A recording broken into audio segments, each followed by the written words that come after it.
एक समय की बात है, किसी गांव में एक बुढ़ी अम्मा अपने बेटे के साथ रहती थी। माँ बेटे बहुत मेहनत मजदूरी करके अपना गुजारा करते थे। एक बार बुढ़ी अम्मा के मन में विचार आया कि अब उसका पुत्र विवाह के योग्य हो गया है, अब उसे अपने लिए बहू ले आनी चाहिए। कुछ समय बाद बुढ़ी अम्मा ने अपने बेटे का विवाह एक सुशील कन्या से कर दिया। उसकी बहू बहुत सुंदर, सुशील और संस्कारी थी। वो नित्य प्रति जल्दी उठकर घर की साफ सफाई कर स्नान आदि करती और भगवान शिव का अपने घर में ही पूजन करती। विवाह के कुछ समय बाद सावन का महीना आया। बुढ़ी अम्मा की बहू भगवान भोलेनाथ की अनन्य भक्त थी। उसके मन में ये विचार आया कि वह सावन के महीने में मंदिर जाकर शिवलिंग पर जल अर्पित करे। अपने मन में आए विचार को उसने अपनी सास से कहा, माताजी, सावन का महीना शुरू हो गया है, मैं शिव मंदिर जाकर पूजा पाठ करना चाहती हूँ, शिवलिंग पर जल अर्पित करना चाहती हूँ। लेकिन बुढ़ी अम्मा ने उसे मना कर दिया और कहा, घर में ही पूजा कर लो, मंदिर जाने से समय बर्बाद होगा, इतने समय में घर का सारा काम हो जाएगा। ये बात सुन बहू उदास हो गई, लेकिन कुछ नहीं कर सकी। उदास होकर घर के कार्यों में लग गई। उस दिन उसने कुछ अन्न जल ग्रहण नहीं किया। अगले दिन बहू कुएं से जल लाने गई। रास्ते में उसने देखा गांव की दो लड़कियां पूजा की थाली सजाकर मंदिर की ओर जा रही हैं। उसने उन्हें रोका और पूछा, तुम सब कहाँ जा रही हो? तब वह बोली, सावन का महीना शुरू हो गया है, हम सब भगवान भोलेनाथ का पूजन करने मंदिर जा रहे हैं। ये सुन वह फिर उदास हो गई।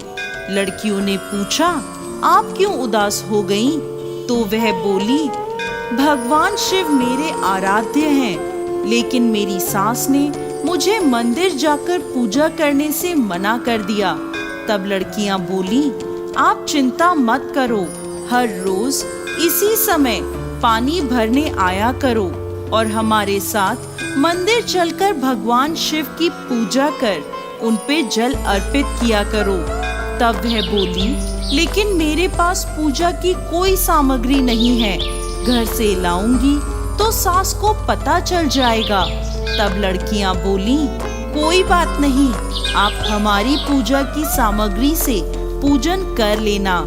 ये सुनकर वो बहुत खुश हुई और रोज उनके साथ मंदिर जाने लगी, जहाँ वो शिवलिंग पर जल चढ़ाती और भक्ति भाव से भोलेनाथ की पूजा करती और उनसे कहती, मैंने अपनी सास से ये बात छुपाई है, इसके लिए मुझे क्षमा कर दीजिएगा। ऐसे ही पूरा सावन का महीना बीत गया।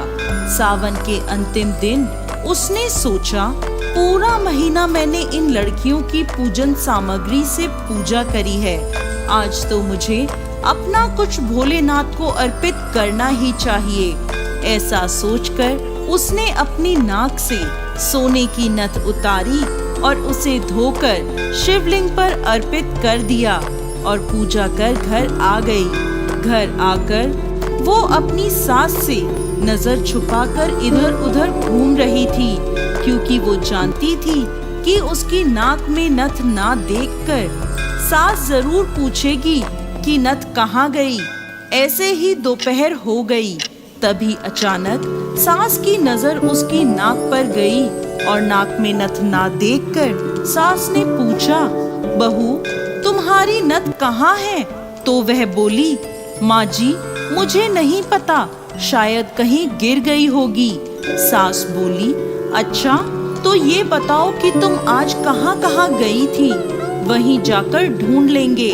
बहू बोली, मैं सुबह पानी भरने गई थी, तब तक तो मेरी नाक में नथ थी। इसके बाद मैं उपले थापने गई थी। सास बोली, चलो वहीं चलकर देखते हैं। दोनों वहां पहुंचे जहां बहू ने उपले थापे थे। सास ने बहू से कहा, चलो अब ये उपले तोड़कर देखते हैं। दोनों सास और बहू उपले तोड़ने में लग गईं। जैसे ही दोनों ने उपले तोड़े, दोनों के उपलों में एक एक नथ निकली। सास बोली, नथ तो एक ही थी, ये दो कैसे हो गई? इसके बाद सास ने एक एक कर सारे उपले तोड़ने शुरू कर दिए। अब सास उपले तोड़ती जाए और उन सब में से नथ निकलती जाए। सास ने बहू की ओर देखा और पूछा, ये क्या मांजरा है? तब बहू ने सास से क्षमा मांगते हुए सारी बात उसे बता दी और कहा, ये भगवान भोलेनाथ का आशीर्वाद है। आज मैंने सावन की समाप्ति पर उन्हें अपनी नथ अर्पित की थी और उन्होंने मुझे इतनी सारी नथ वापस कर दी। सास बहू की बात सुनकर बहुत खुश हुई और कहा, सावन माह में स्नान, जप, तप और दान का इतना महत्व है तो अगले साल हम दोनों मिलकर शिवलिंग पर जल चढ़ाएंगे और पूजा पाठ करेंगे। अगला सावन का माह आने पर दोनों सास बहू ने नियम से सावन का स्नान किया, पूजा पाठ, जप तप किया। भगवान भोलेनाथ की कृपा से बुढ़ी अम्मा का घर अन्न धन के भंडार से भर गया। बहू को एक सुंदर पुत्र रत्न की प्राप्ति हुई।